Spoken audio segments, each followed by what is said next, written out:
Eugenio De Medio. Artist statement.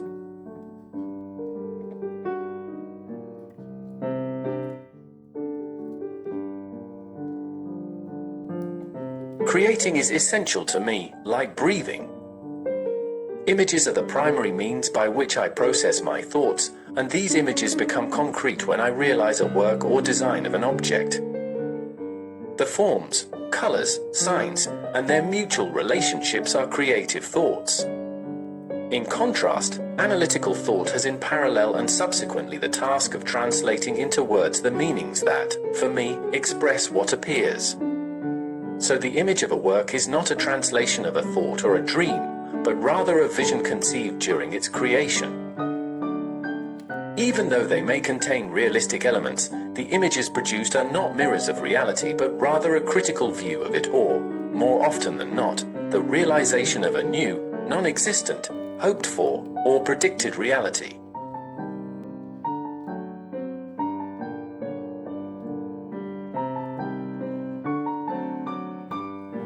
Each work is a stage in an inner journey towards the infinite. It's like an eschatological journey that gradually becomes aware of the wonders of creation and the self, constantly escaping a society that largely ignores or destroys them with or without awareness. Typically, the concepts expressed are posed to me and observers as inquiries about universal and specific issues of existence at the personal and collective level to evaluate critically the reality of facts and things. The purpose of my art is not to find inspiration and translate it into images, but to stimulate myself and others to develop deeper and new thoughts.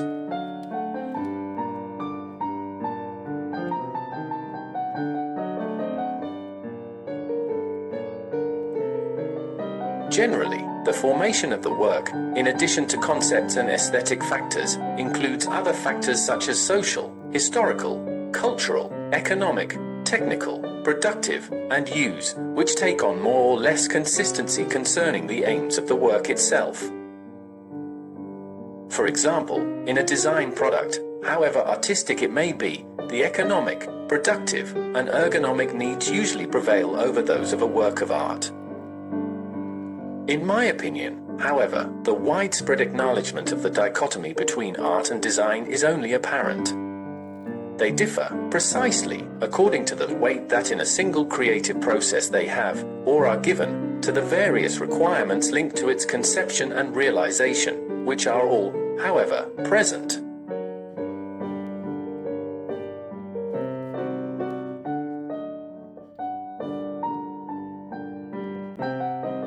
The aim, in any case, is to create works of one's own time using forms, materials, colors, and contrasts that communicate a message. That is useful in stimulating introspection and a critical view of ourselves and society, encouraging us to examine their complexity without opportunistic rhetorical simplifications that are functional to the system. I do not follow any artistic current. Certainly, even though specific works by Piero della Francesca, Caravaggio, Van Gogh, Turner, Capogrossi, Fontana, Morandi, Bury, Rodin, Rothko, and others have certainly represented fixed and reference points without being the subject of repetition or mere quotations. In retrospect, certain affinities can also be found in other areas of art.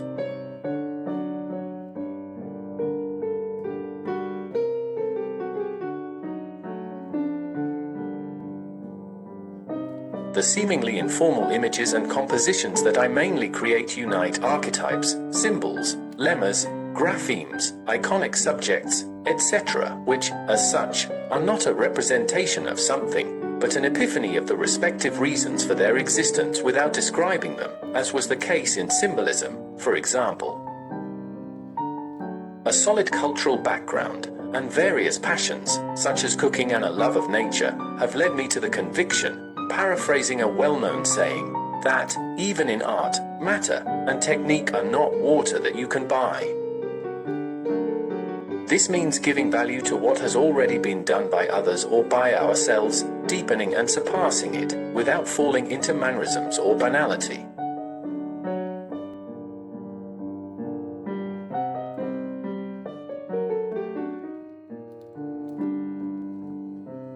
The elaboration of the painting technique that I mainly use came about in parallel with my personal growth work, also stimulated by my participation in an archaeological excavation campaign at the Roman Forum. That made me see things more deeply, considering that what appears on the surface is the fruit and result of what is in depth. This is true for archaeological layers, for the human soul, and, in general, for every event and thing. I gradually elaborated this vision in the painting by superimposing more or less material and transparent layers of color that are then excavated to find part of the underlying ones using palette knives. This also allows me to always get unrepeatable images with the same technique. The conception and use of this technique led to the coining of a neologism calling me an archaeologist.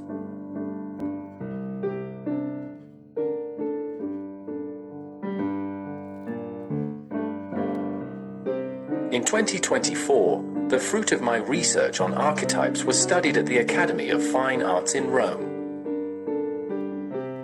The conceptual aspect of my work is even more evident in the elaboration of artists' books gathered in a traveling exhibition, which started in 2024 from the 18th century Biblioteca Marcelliana in Florence and is gradually touching various cities, entitled Scripta Volant.